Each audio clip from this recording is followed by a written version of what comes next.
One. All right, join us now on Drive the Lane, head coach of the undefeated and 16th ranked Missouri Tigers, Coach Cuonzo Martin. Coach, welcome to the show. All right, thank you, man. Thank you guys for having me. Of course, and we're happy to have you on. Let's get right to it. This Tigers team, something is clicking. Tell us, what is going right this year? Well, I think first and foremost, you have a healthy team. I think that's one of the biggest keys. And I struggle with saying what I'm about to say because it sounds like you're making excuses or you're complaining. But, the previous 3 years, we had 134 missed games by key players when you're talking Michael Porter Jr., Jonte Porter, Jeremiah Tillman, Mark Smith, amongst other players. That's a lot of games missed from guys that we count on, but it's part of it. You deal with it. You don't make excuses for it. But I just think other than that, guys been around each other for a while. They understand what it takes to win, to compete, and they've had their share of pains and going through those valleys and ups and downs and highs and lows. And here we are, after 5 games, I think we're playing good basketball, but of course there's room to grow. Absolutely. And we know that as a coach, it's part of your job to say that you guys always have room to grow. That's where my first question comes. What has kind of been the hardest part? On the surface, you guys are undefeated and ranked in the country, but what do you see as the biggest improvement or the toughest challenge moving forward? I just think the improvement of one of being together, because the biggest concern, I think, for most people, I know for us, we didn't bring our guys back in June and July because of COVID. I just didn't feel comfortable with that. So that's 2 months or 8 weeks that you normally get a lot of stuff done. So what we found as the staff, things that we normally do in June and July, you're doing them right now. You implementing them into your practice now, but you don't want to overdo it in practice because we try to be at 2 hours maximum.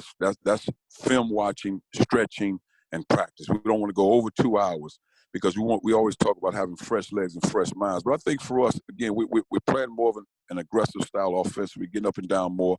I've always been more of a half-court guy. I'm spending most of my time on defense, but now we're getting out more offensive, and it's worked well for us. But with that being said, there's some turnovers, and not necessarily bad turnovers, but playing fast. Sometimes you have to get used to that. And we've always been the same team defensively. We play hard, we compete. But just getting up and down more offensive, that part has been good. Then you start to see other things, how teams defend you. And then you just make progress from there. But other than that, I think turnovers here and there, and then we got to be consistent at the three-point line. I think we might take a couple too many tough 1 or 2 dribble pull-up threes as opposed to catch and shoot threes. But we'll get that corrected. So one of the things that we saw in the Illinois game, JT got into foul trouble a little early. That's Jeremiah Tillman for everyone. And you went with Wilmore for a little, and then you went with a small lineup, which was interesting against a guy like Kofi.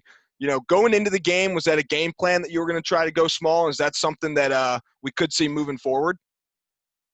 Oh, you'll see it moving forward. And again, we don't have a script to say every 3 games we'll do it or this, that. We just play according to situations. But we practice those things. We'll practice 5 perimeter guys. We'll practice with 2 traditional bigs because you never know what games will present. And at least you're somewhat familiar with that situation. But we felt good. We just felt like the advantage. Now, we knew we'd play Jordan Wilmore in that game. Now, to his defense, he hadn't played a lot before that. And that was a tough matchup in the first game in a high-level game.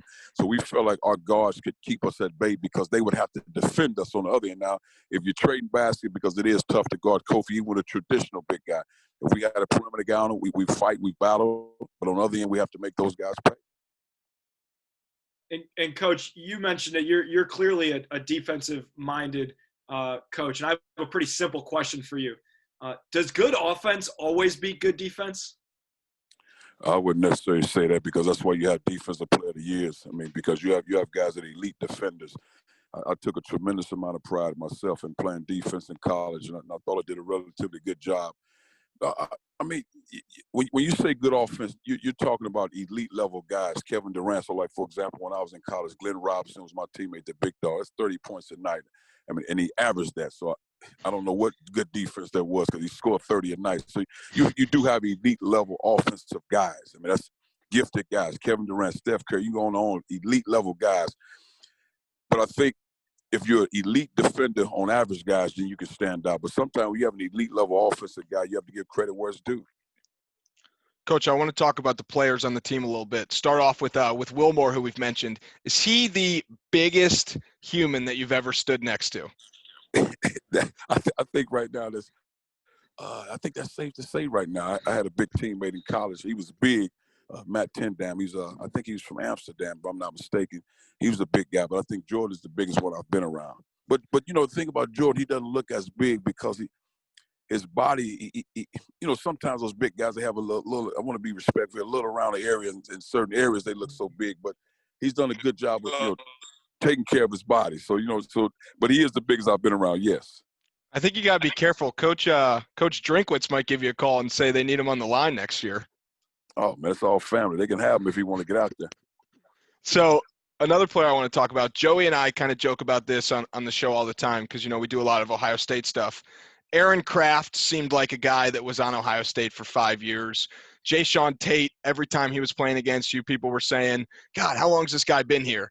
For you guys, it feels like Mitchell Smith has been on the team for 15 years. Talk about his maturity a little bit, and how many years does he have left? Well, hopefully he has a couple more years left. But no, he's a very coachable guy. He's really grown, from a young man into a man, and we use that term all the time. He epitomizes that, just from the standpoint of his maturity, his growth, understanding life off the court, making sacrifices, taking care of his body, all those things, man, and just in his ability to listen and apply information. He's grown so much. His work ethic has grown. Being a leader, he's grown. Knowing the system, and people use the term, he's a dog on the floor. He's starting to get that term, and respectfully, that he competes at a high level. And he's a guy, I've said it before, like that old American Express commercial, don't leave home without it. And I think that's the credit card commercial. That's how I feel about Mitchell Smith. That's what he brings to the table in our program. Another Smith that we want to talk about is Mark Smith, who I was fortunate enough to host when I was back at Ohio State on his official visit. And I'm also an Illinois guy, so I knew all about him in his high school career. Talk a little bit about the jumps that he's made this year. Well, the thing with him, the previous 2 years he had major injuries, so he was out, so he didn't play a lot. Like the first year he came over to us, I think he was second in the country at three-point field goal percentage before he went down. And then last year he had ups and downs due to injuries. And now you've seen a healthy Mark Smith, a guy that can score the ball, but also really, really improved his ability on the straight line drives, a guy that plays extremely hard, a physical, tough presence. He's also, because he's always been an offensive-minded guy, now he, in my opinion, becoming one of the better defenders. He enjoys playing defense. Because one thing if coach have to make you play defense, but I think he enjoys playing defense. And you just send a healthy Mark Smith, and a healthy Mark Smith makes us a much better team. It's funny because, this Mizzou team has 3 Smiths and 2 Drews. Did you plan that? I didn't, but hopefully it throws some teams off. So last kind of serious question, then we're going to hit you with some questions that are really going to make you think. So in a year like this where, you can't really get guys on campus, recruiting's weird, how much does that 5-0 start and that little number next to you guys on national TV help with recruiting? I think it helps, but to our staff's credit, I think we've done a tremendous job. Mainly our assistant coaches, our recruiting coordinator have done a tremendous job of just building relationships and working the phone, Zoom calls, all those things, text message, you name it. So they've done a great job with that. But I think it's helpful. But I go back to the thing too, when you rank teams prematurely, in my opinion, yeah, you have talented teams, but when you rank teams and you haven't had a chance to see them play, it's a disadvantage because you have a top 25. I think it helps in recruiting start now. Here we're a top 25 program. We don't know that. And I've always been a guy I've never been really vocal about it, but saying don't start ranking teams after Christmas. So now you have a gauge of who's what. Because I think it's an unfair advantage for certain teams to be ranked high when they haven't proven anything on the wood. I don't care what you have returning. There's so many different dynamics that goes on. We need to be cautious of that moving forward. Absolutely. All right, now getting into the fun stuff. My first question for you, some people love the alley-oop. Me, personally, I love when a defender goes under the screen and a guy hits a 3. What is your favorite play in basketball? I don't know if it's necessarily a favorite, but I think the one that, for me, that shows a high level of confidence, toughness, I think, swagger.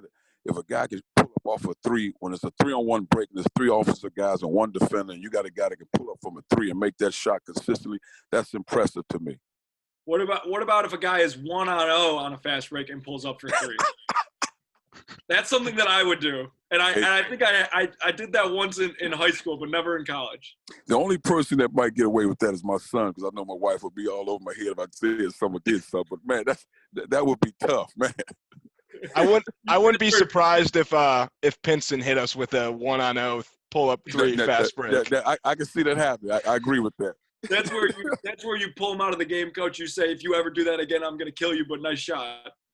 You know, it just, man, when you show a level of toughness and swagger, now, again, you got to take the layup. Now, so if any young kids listen to this, you got to take that layup. But again, I wouldn't mind watching if I was the other team and he missed it. Absolutely. All right, Coach, I want to hit you with a little Mizzou word association to finish things off. So basically, I'm going to say a word, or a little phrase. You say the first thing that comes to your mind when you hear it. You ready? Yes. All right, the columns. Oh, history. That's history. All right, Shakespeare's Pizza. Delicious. All right, KU. I'm throwing up. That was a perfect answer. I got a couple more, but that was too good of an answer to ask. Joey, I think we can wrap this up how we wrap up a lot of our episodes. This has been Coach has earned it. Yeah, Coach, you have earned it. And what we do on Drive the Lane is with our guests, we open the floor to them to end the interview and let you answer us or ask us any questions that have been, that you've been dying to ask us. So feel free to ask away. Okay, I'll ask you guys a question. What are you doing in the community to help and serve the youth? Oh, Andrew, you want to go first? We are not doing as much as we could, but we are creating audio and visual content for young kids to view via our podcast. And you just said to all the young kids out there, don't take a 1-on-0 fast break. So now with your help, we're doing even more of that. I respect that. I like that. Coach, my favorite thing to do at Ohio State was we had kids come in for practice and everything, as I'm sure you guys do also, and we do the whole, we take pictures, we play one-on-one with them, and we go to an amusement park with them and spend the whole day with them.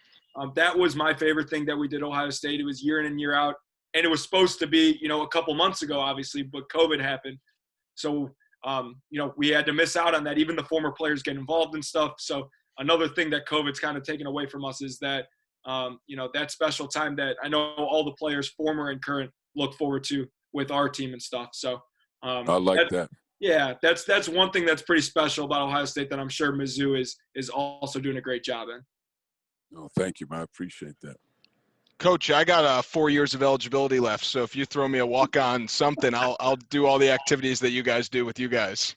Come on, join the club. All right, Coach, we appreciate it. Thanks for giving us the time. Wishing you the best the rest of the year. Good luck tomorrow, and maybe talk soon. Thank you guys for having me.